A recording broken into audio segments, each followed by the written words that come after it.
vamos a seguir un poco en la línea de lo que hemos estado hablando el domingo y el miércoles, a leer un poquito aquí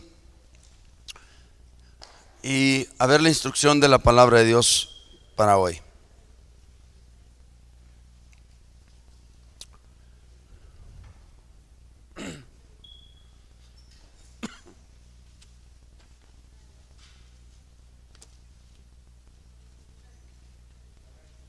Cuando estés ahí, dime amén y vamos a 2 Corintios capítulo 9 versículo 8. Dice la palabra del Señor: y poderoso es Dios para hacer que abunde en vosotros toda gracia, a fin de que, teniendo siempre en todas las cosas todo lo suficiente, abundéis para toda buena obra. Abundéis para toda buena obra. Dios bendiga su palabra. Tomen por favor su lugar. Vamos a entrar a la palabra de Dios.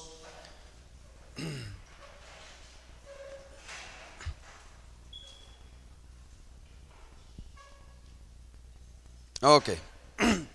Hoy quiero hablarles sobre el tema la abundancia de Dios. Sobre la abundancia de Dios. Y vamos a hablar sobre el propósito de esa abundancia de Dios, que son las personas. Vamos a hablar sobre el propósito de esa abundancia de Dios, que son las personas. Y poderoso es Dios para hacer que abunde en vosotros toda gracia, con el propósito de que, teniendo siempre en todas las cosas todo lo suficiente, abundéis para toda buena obra. Abundancia, esencialmente abundancia es tener todo lo necesario en todas las cosas, más algo más para compartir con otros. Es cuando no hay ninguna necesidad en nuestras vidas, donde tenemos más de lo que necesitamos y aún tenemos para darle a otros. La enseñanza de hoy trata sobre la abundancia de Dios y su enfoque en el propósito de esa abundancia. Es decir, Dios da en abundancia, o Dios da abundancia, pero ¿con qué propósito Dios da esa abundancia? La última parte de nuestro texto lee: teniendo siempre en todas las cosas, ¿qué? Todo lo suficiente. Teniendo siempre en todas las cosas todo lo suficiente. Abundéis, ¿qué? Para toda buena obra.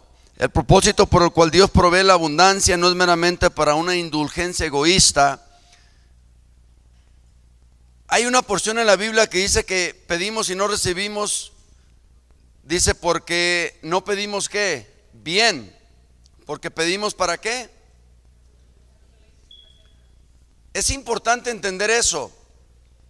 O sea, Dios no nos da para los deleites y los placeres. Cuando Dios nos da o nos bendice, Él lo hace con un propósito. ¿Sí? Ahora, no hay que malinterpretar esto. No es como que Dios no nos quiere dar para que no tengamos o para que no disfrutemos. Dios se goza cuando Él nos da y nosotros disfrutamos lo que Él nos da. ¿Sí? Más bien su propósito es que tengamos abundancia para toda buena obra. O sea, que abundemos para toda buena obra. Que no tengamos necesidad, sino suficiencia de todo para toda buena obra.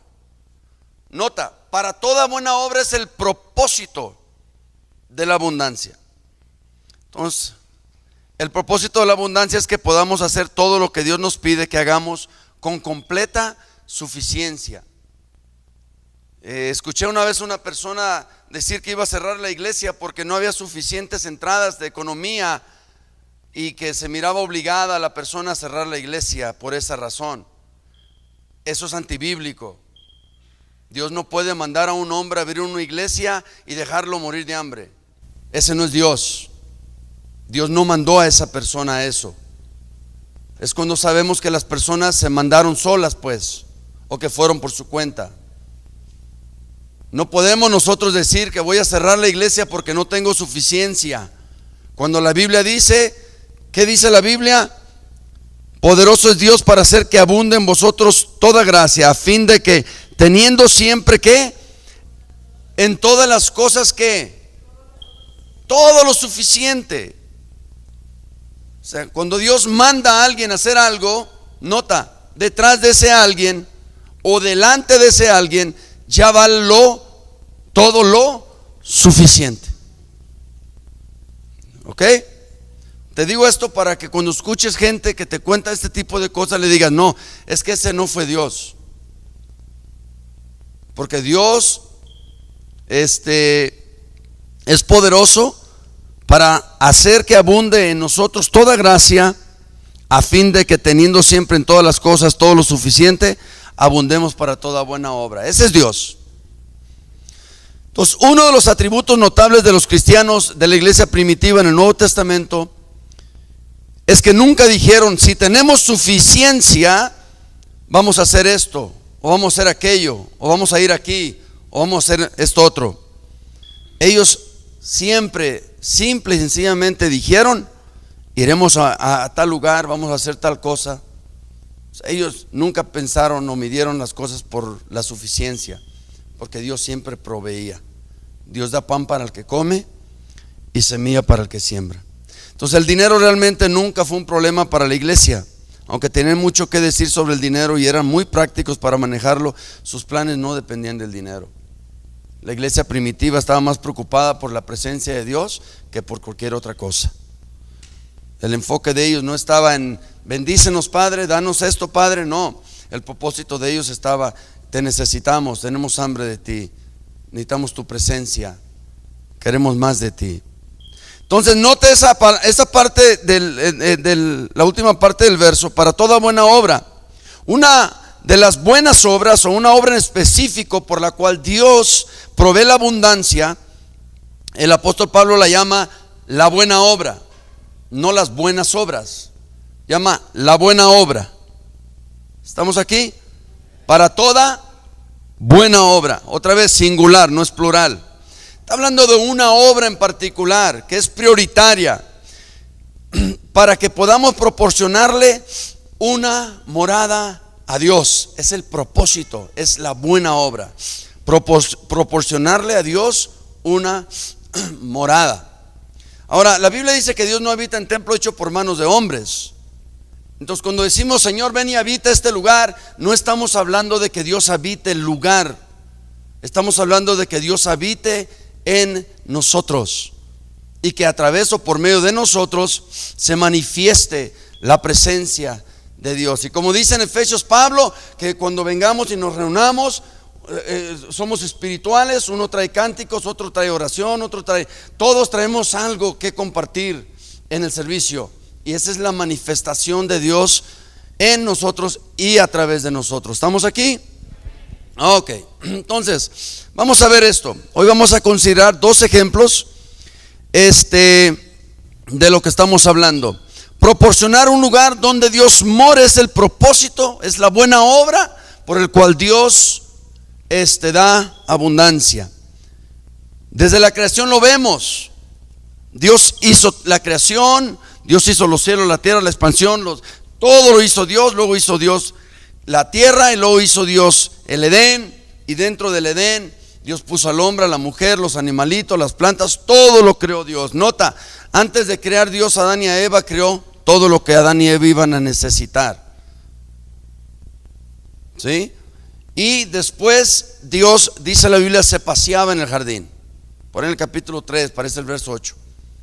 ¿Qué hacía Dios paseándose en el jardín? Tenía comunión con Adán. Hablaba con Adán. Había un diálogo, había una amistad.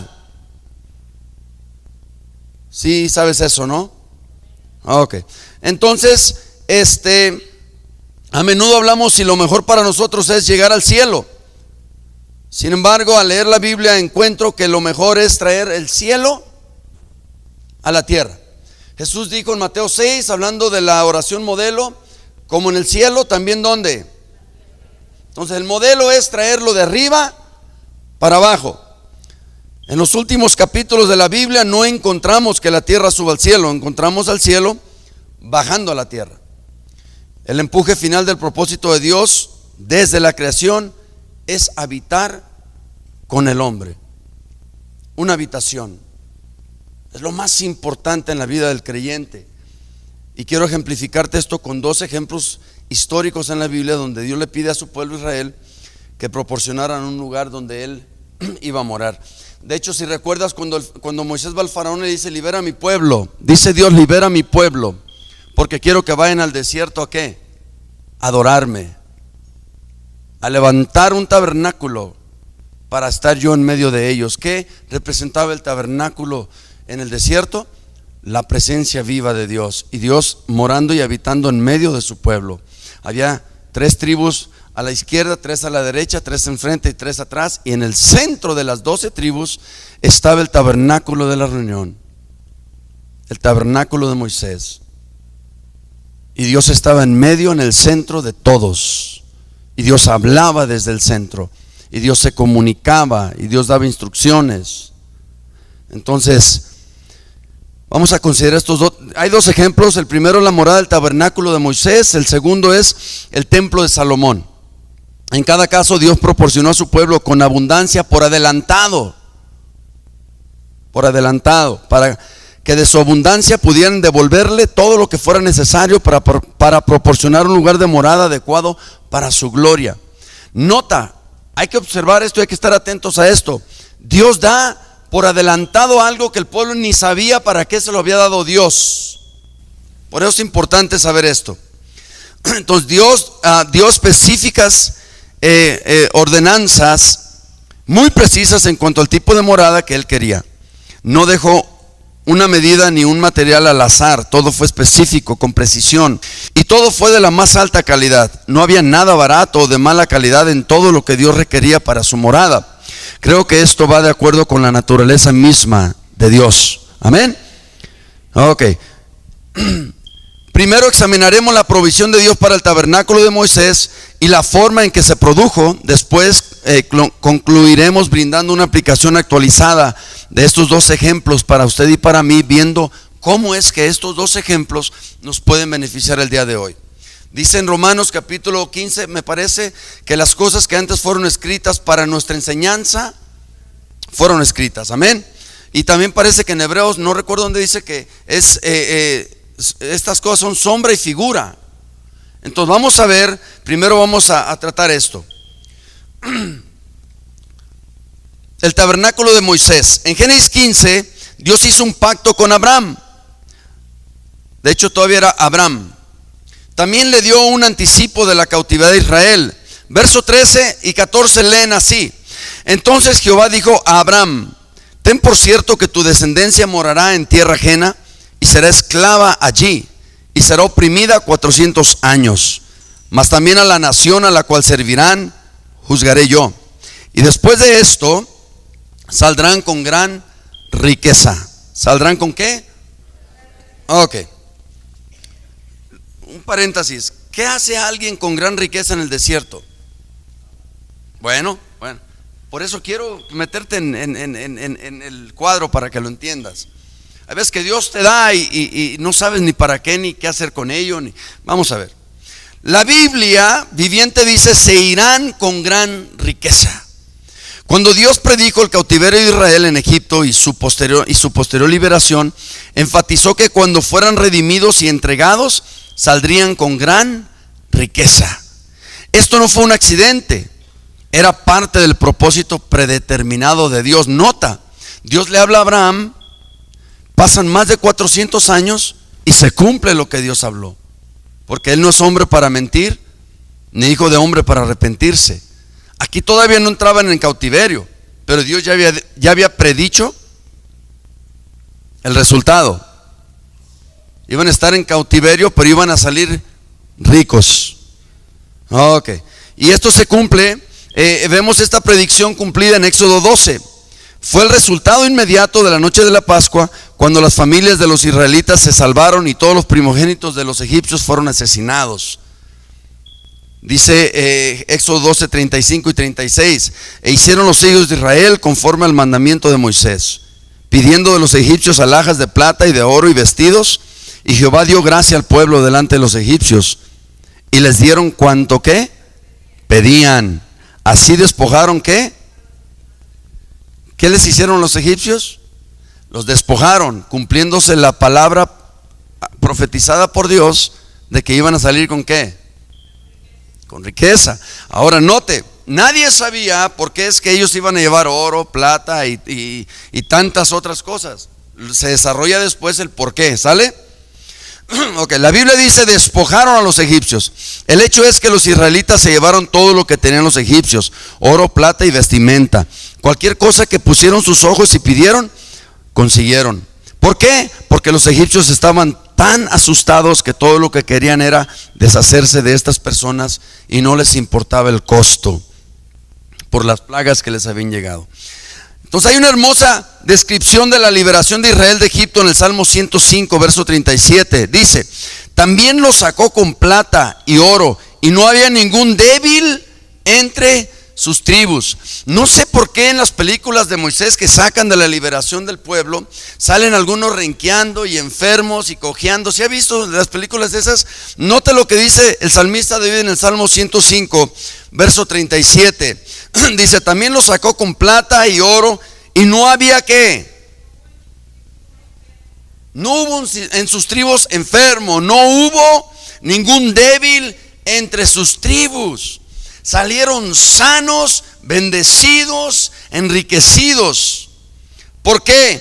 Porque la redención hace provisión total para las necesidades de los redimidos. Aquí en una iglesia pentecostal hayan brincado y gritado y amén y gloria a Dios. Porque la redención hace provisión total para todas las necesidades de los redimidos. Necesidades espirituales, físicas y materiales. La redención. Sombra y figura para nuestra enseñanza. Redención, fueron redimidos de la esclavitud. Algo que a ellos les pasó físicamente, a nosotros nos pasó ¿qué? Espiritualmente. Y así como para ellos la redención hizo provisión total para las necesidades de los redimidos, así también para nosotros es lo mismo. La redención hace provisión total para todas nuestras necesidades espirituales, materiales y físicas. Y como les decía anteriormente, por eso nosotros podemos reclamar esto, tanto en el ámbito espiritual, físico como material, por el derecho que ejercemos por la redención. Es como si yo le digo a mi hijo, si lavas este carro te voy a dar 50 pesos. Y el niño termina de lavar el carro y entonces viene a mí y me dice: papá, mis 50 pesos. Y entonces si yo le digo: no, es que estaba bromeando, no te voy a dar nada, el niño se iba a sentir mal y ya iba yo a perder mi autoridad, etcétera, ¿no? O sea, pero el niño puede venir conmigo con total derecho, más que confianza o seguridad, derecho. Él tiene el derecho. ¿Por qué? Porque yo le dije que si él me lavaba el carro yo le daba 50 pesos. Entonces él viene hacia mí con el derecho: papá, tú me pidiste esto, entonces yo tengo derecho a esto. ¿Estamos aquí? Entonces, por la redención nosotros obtenemos ese derecho, ¿sí?, de una provisión total para todas nuestras necesidades. ¿Sí? Digo, no le vamos a reclamar a Dios, pero podemos entender el derecho. Para Israel en Egipto todo vino a través de la fe en la sangre del Cordero Pascual. Esa fe liberó el suministro de cada necesidad. Igual para nosotros también. Así como para Israel esto vino a través de la fe en la sangre del Cordero Pascual, ahora nosotros recibimos esta redención por fe en el Cordero de Dios que quita el pecado del mundo, llamado Jesucristo. ¿Estamos aquí? Ok. Se dice que alrededor de unos 3 millones de personas salieron de Egipto. Otros dicen 1 millón, pero bueno, fueron muchos. Ninguno de ellos cojeaba, ninguno de ellos usaba un bastón o una muleta. En la iglesia de hoy tenemos un largo camino por recorrer para alcanzar este estándar, pero creo que es el estándar de Dios. Creo que la redención está completa y cubre todas las áreas y todas las necesidades de nuestra vida. Amén, ¿estamos aquí? No se me distraigan, por favor, vamos poniendo atención, ¿sale? Gracias. Cuando Dios los redimió, se encargó de todo un acto y salieron sanos y ricos con abundancia de oro y plata y todo lo que ellos querían. Sin embargo, debemos entender que Dios tuvo un propósito en todo esto. Dios le dio a Moisés el plan para el tabernáculo donde él iba a morar en medio de su pueblo. Luego le dijo a Moisés que la gente debía proporcionar el material y el trabajo para construir el tabernáculo. Es decir, Señor, tú me libraste, me sacaste de la esclavitud de Egipto, me metiste al desierto con oro, con plata, con piedras preciosas, con telas, con madera, con tantas cosas. ¿Para qué me sirve? Entonces Dios dice, mira, te sirve para esto. Comienza Dios a desarrollar su plan y va primero con el líder Moisés y le dice a Moisés, mira Moisés, voy a hacer esto porque quiero habitar entre ustedes y lo quiero así, lo quiero así, lo quiero así. Dice la Biblia en Éxodo 35 y habló Moisés a toda la congregación de los hijos de Israel diciendo, esto es lo que Jehová ha mandado, tomad de entre vosotros ofrenda para Jehová, todo generoso de corazón la traerá Jehová, oro, plata, bronce, azul, púrpura, carmesí, lino fino, pelo de cabras, pieles de carneros teñidas de rojo, pieles de tejones, madera de acacia, aceite para el alumbrado, especias para el aceite de la unción y para el incienso aromático, y piedras de onice y piedras de engaste para el efod y para el pectoral. Todo sabio de corazón entre vosotros vendrá y hará todas las cosas que Jehová ha mandado. Nota.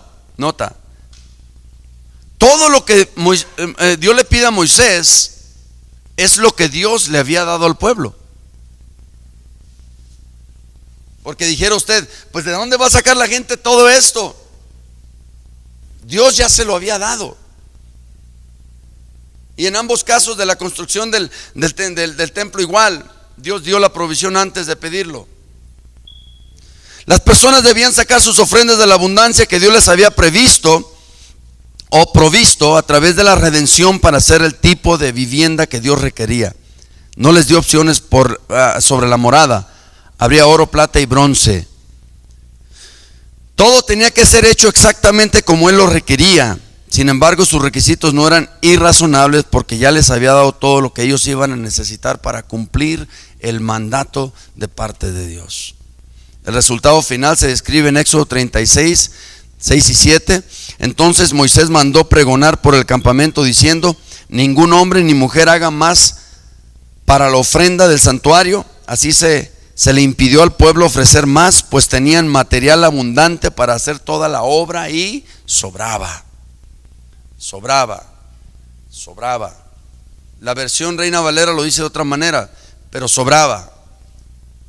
Moisés tuvo que mandar que trajeran más ofrenda porque sobraba.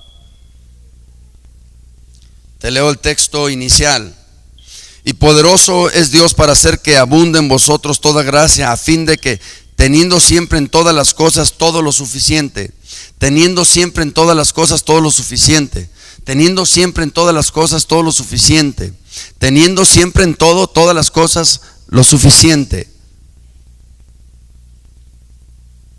abundéis para toda buena obra, que no tengas carencia ni necesidad de aquello que vas a necesitar para la buena obra. Aquí tenían todo lo que iban a necesitar, había una total suficiencia. ¿Quién dio esa suficiencia? Sí, porque dice acá, y poderoso es Dios. Dios dio todo eso. Dios proveyó todo eso. Si tú estás pasando por necesidad o escasez, no cuestiones a Dios, cuestiónate tú. Porque Dios es poderoso para hacer que abunde la gracia en nosotros y que tengamos todo lo suficiente en todas las cosas. El Hijo de Dios no debe de pasar carencias. Cuando pasa carencias son temporales y son periodos de prueba nada más. Y en cada periodo de prueba tu fe aumenta. Cuando no hay comida en el refrigerador es que Dios quiere ver tu corazón. Quiere ver si tu dependencia está en lo que está en el refrigerador o si tu dependencia está en Él. Y cuando pasas la prueba, entonces Dios viene y te bendice como Jesús, los ángeles le atendían. Te llega la bendición. Note la frase de cierre, suficiente. Tenían material abundante para hacer toda la obra y sobraba. Suficiente, de hecho demasiado. Por definición, cuando ya tienes suficiente o demasiado, esto se llama abundancia.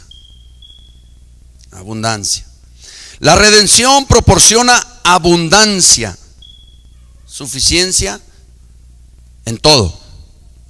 Pero el objetivo de la redención es un lugar donde habite Dios para que viva entre su pueblo. No es que nosotros vivamos vidas de ricos, como que si de nosotros provienen todas estas cosas.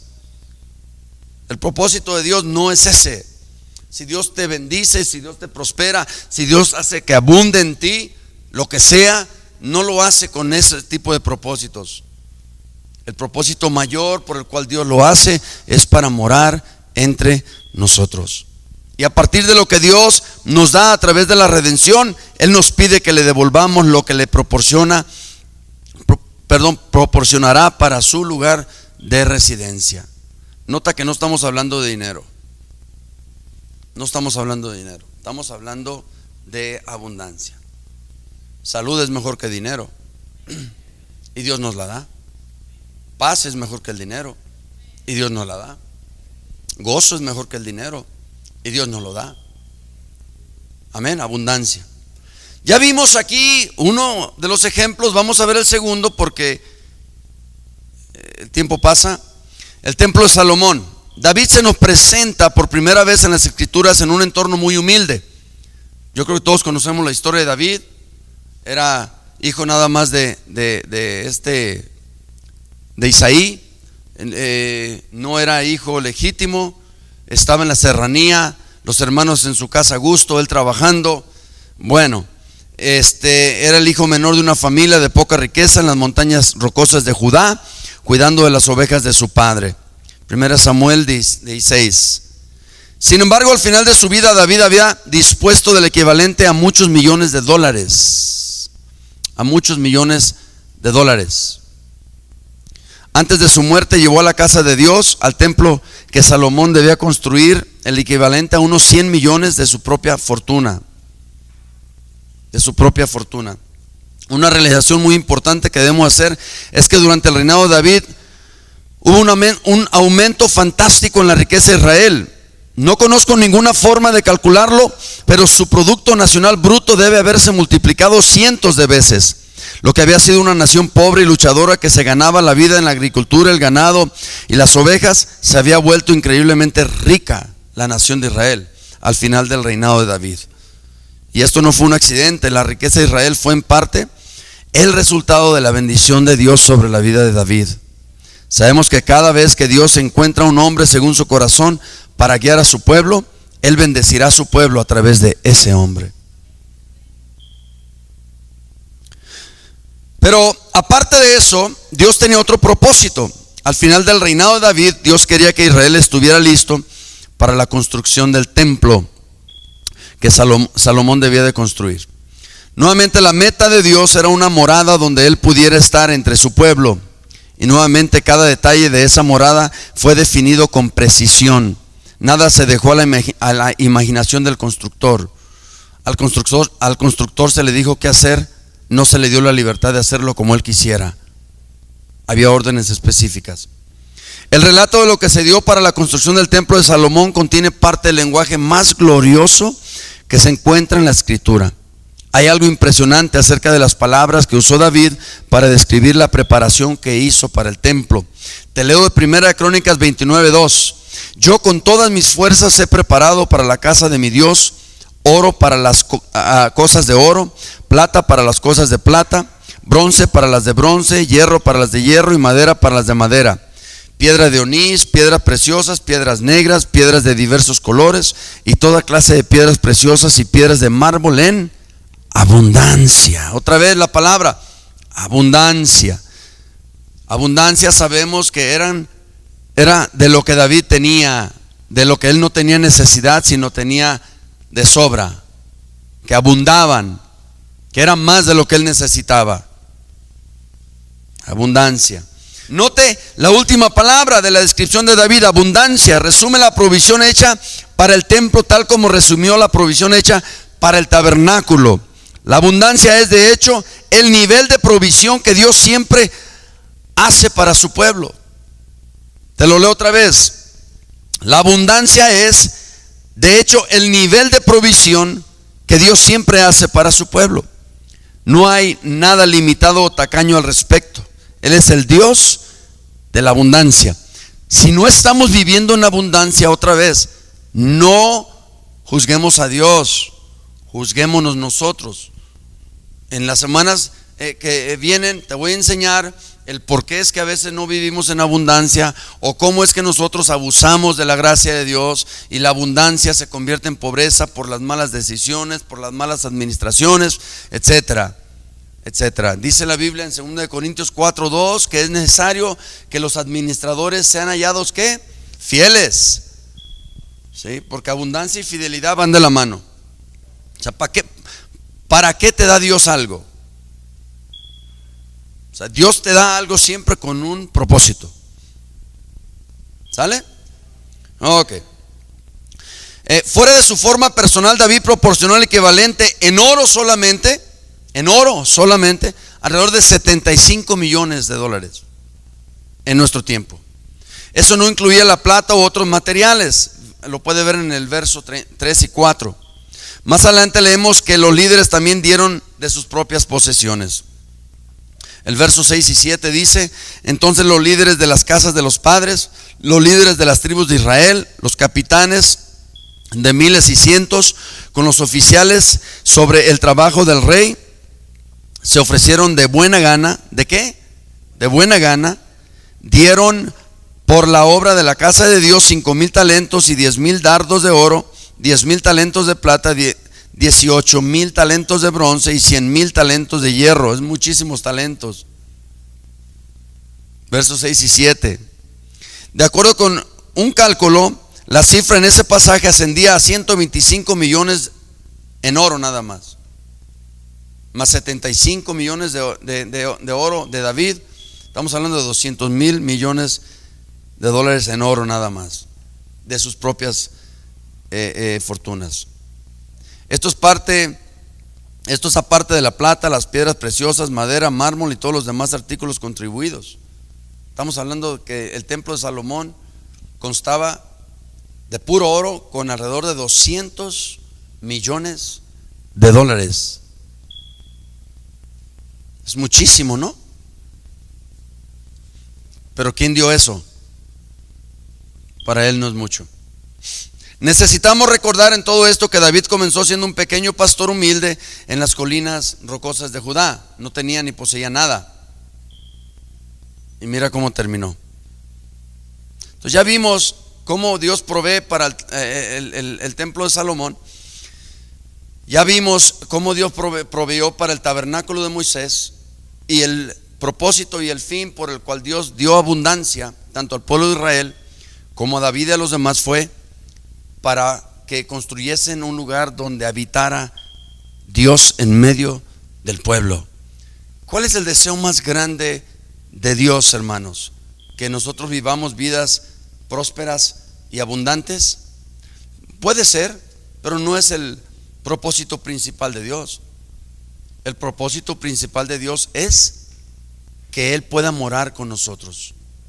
La morada de Dios en nuestras vidas para Dios es lo más importante y lo principal. Es como que una mujer se case con un hombre y que el hombre tenga a la mujer por allá en riquezas, en palacios, en lujos, pero que el hombre nunca esté ahí. Entonces llega un día donde la mujer dice, súbele poquitito, Ángel, por favor. Llega un día donde la mujer dice, espérame, o sea, yo no quiero riquezas y lujos, o sea, yo te quiero a ti, o sea, quiero estar contigo, ¿no? ¿No? Bueno, en estos tiempos quién sabe, ¿verdad? Pero en verdad el ejemplo es de que si una mujer se casa es porque quiere estar con el hombre, aunque esté pelado, ¿verdad? Entonces eso es lo que pasa con Dios. O sea, Dios quiere morar con nosotros, y Él nos dice para que nosotros no tengamos necesidad de ir tras ídolos, imágenes ni falsos dioses. Él provee todo. Intimidad con Dios no es un estado espiritual que debemos de lograr alcanzar, sino una relación con Él. Si entendiéramos esto en los matrimonios seríamos distintos. Si miráramos a las personas para tener una relación con ellas en lugar de ver qué es lo que necesitamos hacer o no hacer. Es que la relación te dicta las acciones. Una relación con Dios te dicta las acciones. Una relación con Dios te dicta. O sea, una relación en tu matrimonio en, X. Ahora, toda relación ajena a Dios depende de Dios totalmente. Según tu relación con Dios, así van a ser las relaciones con las demás personas. Entonces yo necesito entender que necesito una muy buena relación con Dios para que entonces pueda yo tener buena relación con todos los demás. La relación te dicta, porque en la relación hay diálogo. En la relación conoces a la otra persona. En la relación conoces los gustos, los disgustos. En la relación se manifiestan muchas cosas. Entonces tú vives en acorde a eso, en la relación. Cuando tú tienes relación con una persona, la conoces y entonces no haces lo que no le guste y haces lo que sí le guste. Y esa es la cuestión con Dios. Por eso necesitamos tener una relación con Dios y una relación íntima. Intimidad con Dios no es un estado espiritual que debemos de lograr, sino una relación personal. Quizá ahí podemos pensar que necesitamos más fe, más confianza, más santidad o hambre. Pero la pregunta realmente es: ¿fe en quién? ¿Santidad a quién? ¿Confianza en quién? ¿Hambre de quién? No es una cosa que se busca, sino una persona. La pregunta que hacer no es qué, sino quién. No es qué, sino quién. Pensamos que a veces por leer mucho más la Biblia, por orar más, por buscar ser más santos, o por no hacer aquello, o por ser esto, no se trata de qué, se trata de quién.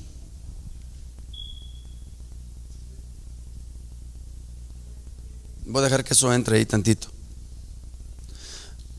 Morada en el griego es la palabra moné, M-O-N-E, moné. Y da la implicación o el significado de una residencia. Hay versiones que dice continua, pero la mayoría dicen permanente.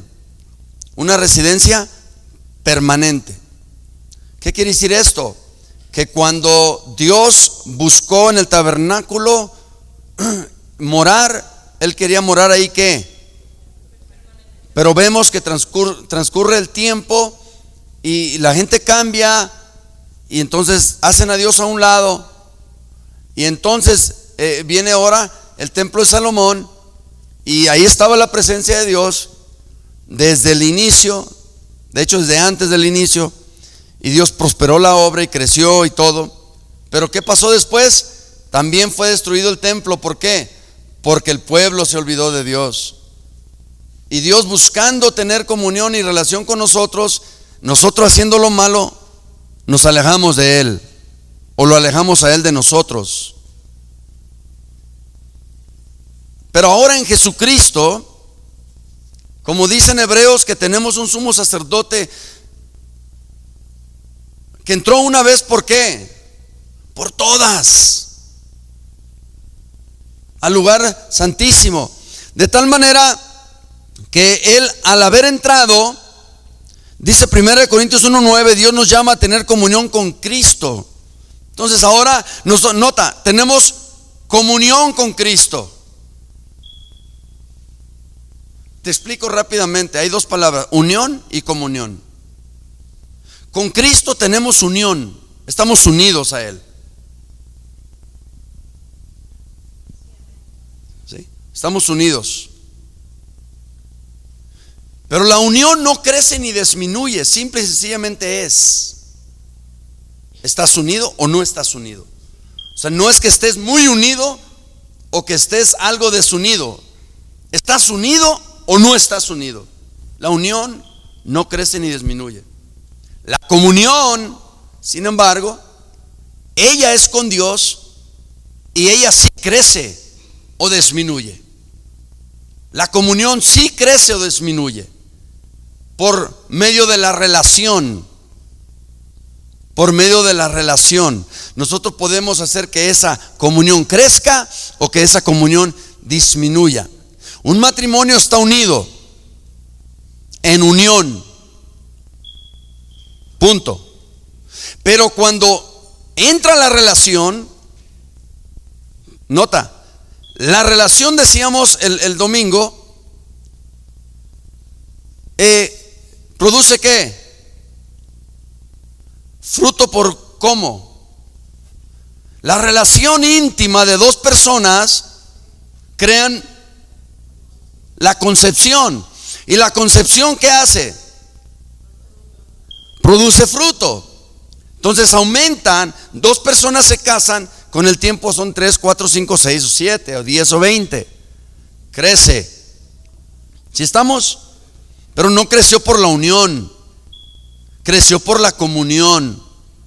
Porque la unión no crece ni disminuye. La comunión sí crece o disminuye. Y crece o disminuye basado en la relación que se tenga con esa persona, o en este caso con Dios. O sea, si yo esporádicamente tengo comunión con Dios, mi comunión con Él disminuye o disminuye.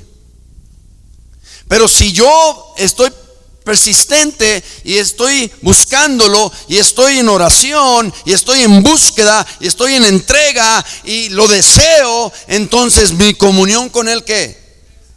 Crece. Y esto no tiene que ver con qué tan espiritual soy o qué tan carnal soy, no, porque la comunión que yo tenga con Él va a determinar mi relación, y mi relación va a determinar para qué lado me voy.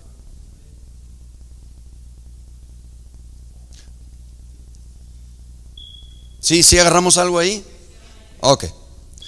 Entonces dice Pablo a los Corintios en el 1:9 de primera: Dios nos llamó a tener comunión con Jesucristo. Primera de Juan 1:3 dice: verdadera comunión con el Padre y con Jesucristo. Y con Jesucristo. Ahora, de aquí te hablo, me quedan 10 minutos. De aquí te hablo del último lugar de la morada de Dios, lo máximo. El aumento de la economía de Israel hizo posible la construcción del templo, pero este no duró mucho. Se dice que duró alrededor de 60 años. Y sabemos que el tabernáculo duró alrededor de 40 años. Nota, la primera morada de Dios, bueno, el Edén no sabemos cuánto duró, pero la primera morada de Dios en el tabernáculo duró 40 años. La segunda alrededor de 60 años. Entonces, ahora Dios quiere hacer una obra ya permanente. Por eso Jesucristo, como el sumo sacerdote, entró al lugar santísimo una vez por todas. Dios quiere una morada ¿qué? Permanente. Él no quiere visitarte, Señor, visítanos. No, Él quiere morar. Es muy diferente una visita a una residencia. ¿Estamos aquí? Ok.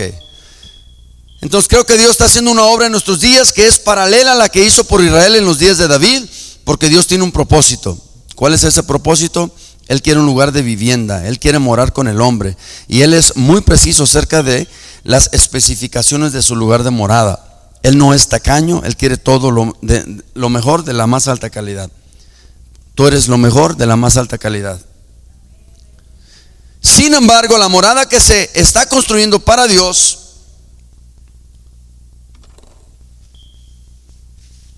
en esta difiere en especie tanto con el tabernáculo como con el templo. Pablo describe el carácter distintivo de la morada de Dios en 1 Corintios 3, 16 y 17 y dice: ¿no sabéis que eres el templo de Dios y que el Espíritu de Dios mora en ti?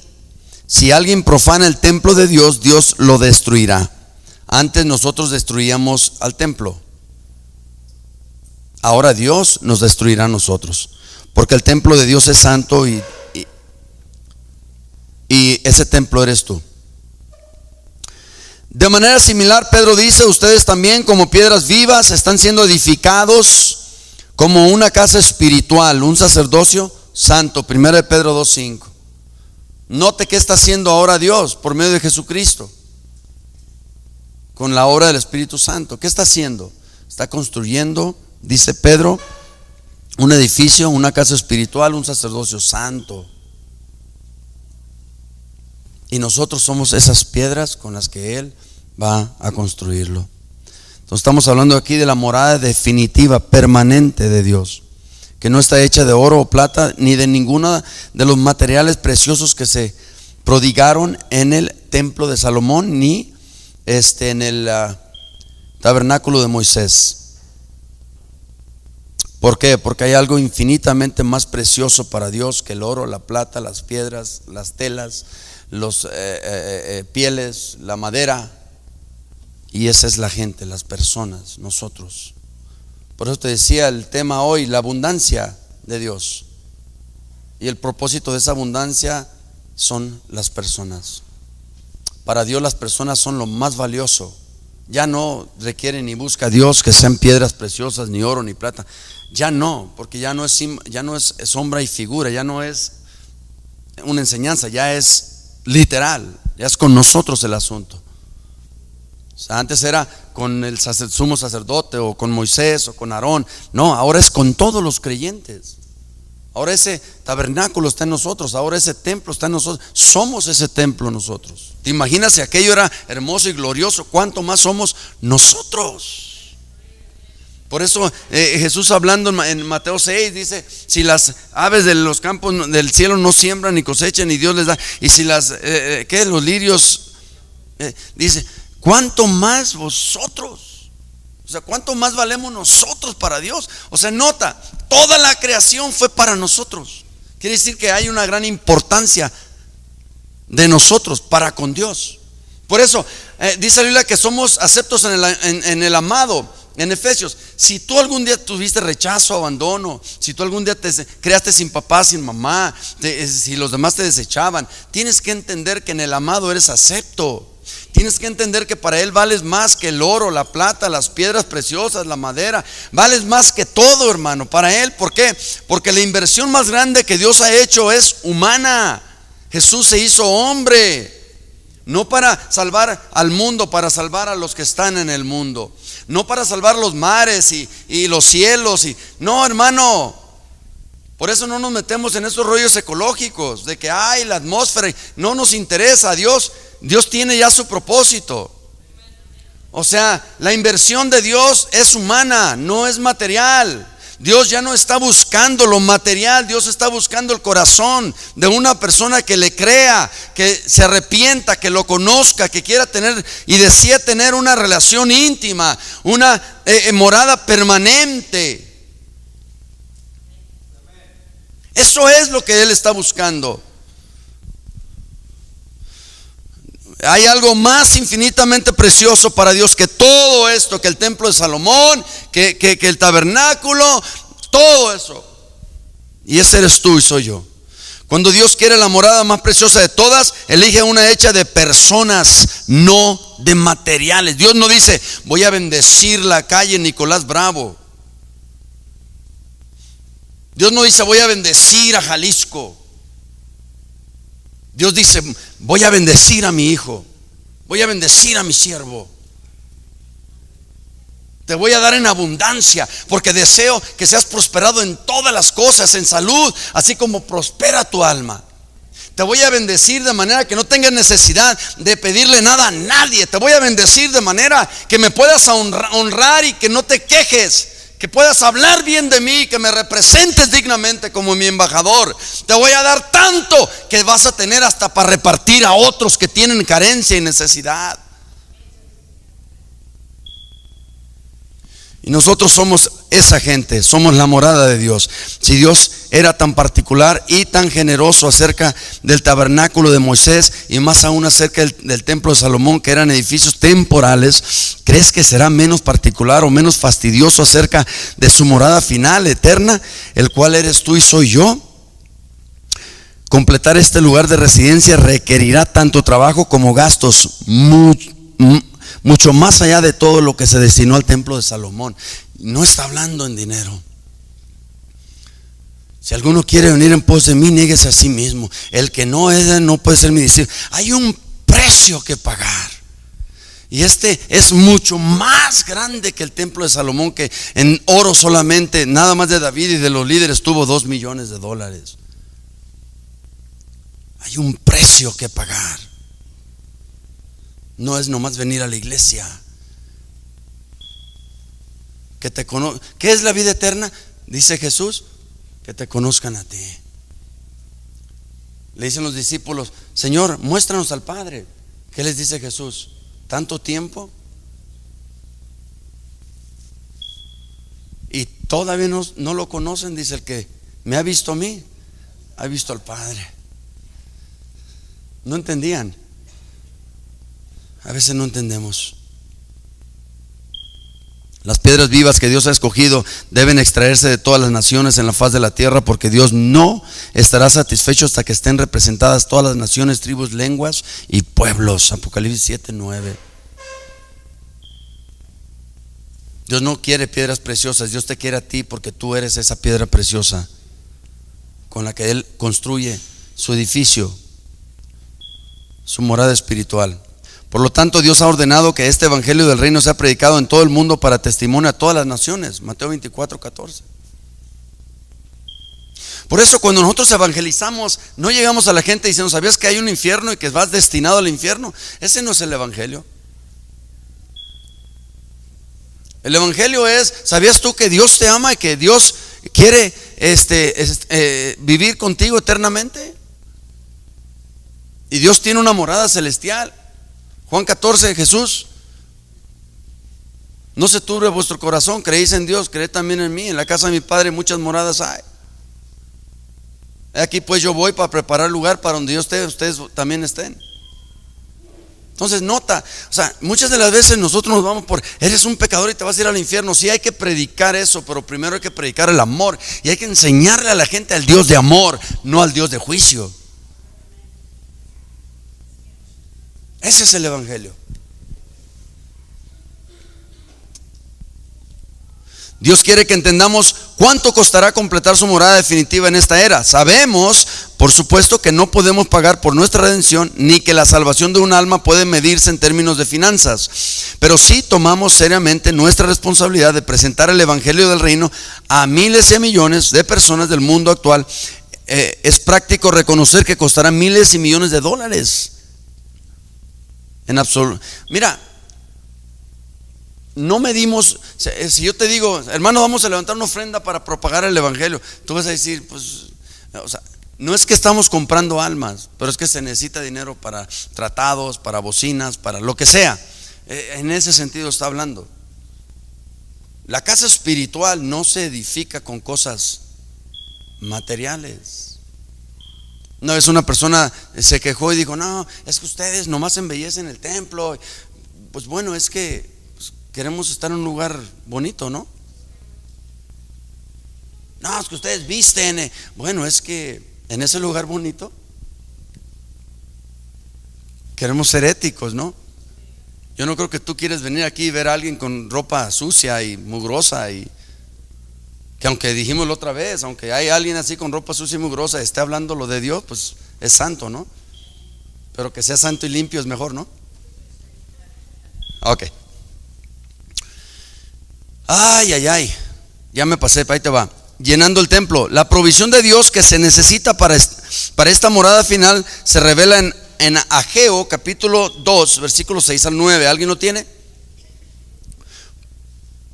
Ageo capítulo 2, 6 y 9. Porque así dice el Señor de los ejércitos: una vez más, ¿qué? Ageo capítulo 2, versículos 6 al 9.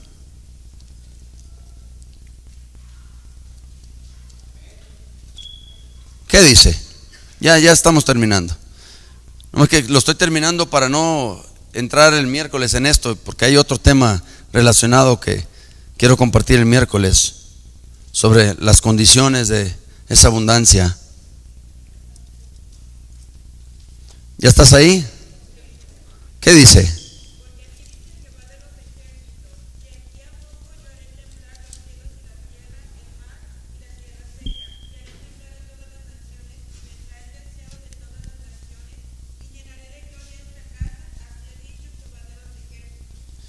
Ahora, si alguien lee ahí, literalmente va a pensar que está hablando del templo, ¿no? El Señor no está hablando aquí sobre el templo que se construyó en los días de Ageo, porque ese templo fue destruido hace 19 siglos. Él está hablando sobre el fin de esta era y su lugar de residencia en este momento. Vemos Hebreos, te lo dejo de ahí de tarea, Hebreos 12, capítulo 25 al 29. O sea, no estaba hablando de aquel templo. Es como cuando Jesús dijo: derriben este templo y en 3 días, ¿qué? No estaba hablando del templo que estaba ahí. Estaba hablando ¿qué? De Él. Porque en 3 días resucitó. Entonces el Señor dice: llenaré de gloria esta casa. ¿Cuál casa? ¿Ah? La casa de Él. ¿Cuál es su casa de Él? Yo soy la casa de Él. Tú eres la casa de Él. Tú eres la morada de Él aquí en la tierra. Tú eres la extensión del reino aquí en la tierra. Por eso necesitamos manifestar a Dios a través de nuestras vidas, porque a veces nosotros somos la única Biblia a la que las personas van a tener acceso. Por eso necesitan ver a ese Dios en nosotros, y para que ellos puedan ver a ese Dios en nosotros, necesitamos nosotros no vernos. Y te dejo esta ilustración. En los tiempos antiguos, cuando el sumo sacerdote se metía al lugar santísimo, había un velo. De hecho, en Mateo puedes ver que el velo fue rasgado cuando Jesús fue a la cruz. Tiene su significado. Pero los sacerdotes se metían por detrás del velo. Entraban en una visitación con Dios, en una plática, en una relación, una comunión. Entonces Dios hablaba y se oía la voz de Dios en todo el tabernáculo, pero no se miraba el sumo sacerdote. Y este ejemplo es de que cuando nosotros hablemos de Dios y que seamos los sacerdotes, porque la Biblia dice que somos reyes y sacerdotes, que cuando nosotros hablemos de parte de Dios, que no nos miremos nosotros, que nada más se escuche la voz de Dios, porque la voz de Dios es la que trae convicción. La voz de Dios es la que hace que las personas sean compungidas de corazón. La voz de Dios es la que hace que las personas se arrepientan. La voz de Dios es la que causa en la vida de todos, no la nuestra. Por eso es necesario que se vea a Él y no yo. Pero para esto Él tiene que crecer y yo menguar. ¿Y cómo es que Él crece y yo menguo? Metiéndome en Él. Y que lo que se vea, lo que se manifiesta, sea Dios y no Héctor. Y que tú no vengas a la iglesia por Héctor, y que tú no te vayas de la iglesia por Héctor, sino que sea Dios la causa tanto de que tú vengas a la iglesia como de que tú te quedes en la iglesia, y como que tú crezcas en la iglesia, y como que tu nivel espiritual crezca, y como que tú no solo no tengas necesidad de nada y tengas suficiencia en todas las cosas, sino que también tengas para dar. Porque la abundancia no se completa si no tienes para dar. De hecho, cuando das, estás completando la abundancia. Por eso es mejor, y solo los que tienen abundancia dan.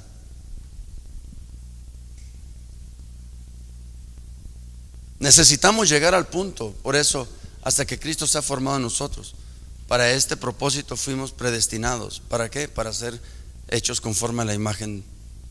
O sea, como aquellos 2 griegos que vinieron a buscar a Jesús y que se les salieron los discípulos: oye, ¿te puedo ayudar? No, no, venimos buscando a Jesús. La gente debe de venir al templo buscando a Jesús.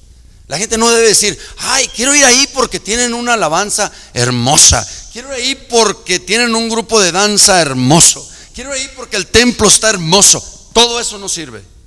Cuando tú escuches a alguien hablar así, debes de saber que en esa iglesia no está Dios, porque la gente está buscando. Entonces las personas deben de decir: no, yo voy a ir porque Dios me va a hablar. Quiero escuchar la voz de Dios. Quiero recibir una instrucción de parte de Dios. Y alguien que no sabe, o alguien natural, va a decir: ¿cómo te va a hablar Dios? Y Dios nos habla a través de su palabra, que es viva y eficaz, que era, que es y que será. Entonces ese es el motivo para venir aquí. Y eso se debe de ver reflejado en mi vida, en general. Porque abundancia, dice, en todas las cosas. Dice que tenga lo suficiente. A ver, léalo y ya nos vamos. Nomás leemos este texto y nos vamos. Quiero que meta esto en su corazón, hermano. Porque cuando usted entienda esto, va a entender muchas cosas. Segunda de Corintios capítulo 9, versículo 8. Si un pastor sobresale en una iglesia, esa iglesia va a carecer. No a perecer, va a carecer. Porque el pastor no se tiene ni que ver, pero la voz de Dios se tiene que oír. Cuando eso ocurre en nuestras iglesias, Dios va a ser honrado y Dios va a ser complacido y Dios va a tener su morada. Y de eso se trata. ¿Ya estás ahí? ¿Qué dice? Y poderoso es Dios para hacer que abunde en vosotros toda gracia, a fin de que teniendo siempre en todas las cosas todo lo suficiente, abundéis para toda buena obra. Gracias. Teniendo, ¿qué? Nota esa palabra siempre, es continuo. Siempre es continuo. O sea, siempre es continuo, ¿eh? No está hablando, es más, no te permite sacar ni una milésima de segundo. Siempre es continuo. Teniendo siempre, siempre, siempre. ¿Teniendo siempre qué? ¿En qué? ¿En cuántas cosas? Eso no te permite excluir absolutamente nada. En tus relaciones, en tu matrimonio, en tu familia, en tu trabajo, en tu casa, con los hermanos, con los de afuera. Todas las cosas. ¿Todas las cosas qué? ¿Cuánto? O sea, nosotros no vamos a ser como el niño que va con un peso a la tienda y pone el peso en el mostrador y dice, ¿qué me alcanza? O sea, no, hermanos. No. Ese no es Dios y esa no es la escritura. La escritura es de que vas a llegar y vas a decir, quiero 5 de aquello, quiero 3 de aquello. Ay, échame 20 de aquellos. ¿Cuánto es? Tanto. Aquí está. Esa es la manifestación de Dios. ¿Por qué? Porque la palabra de Dios se cumple. Siempre debemos tener lo suficiente en todo. O sea, no puedes ir allá, oye, ¿y cuál es el más barato?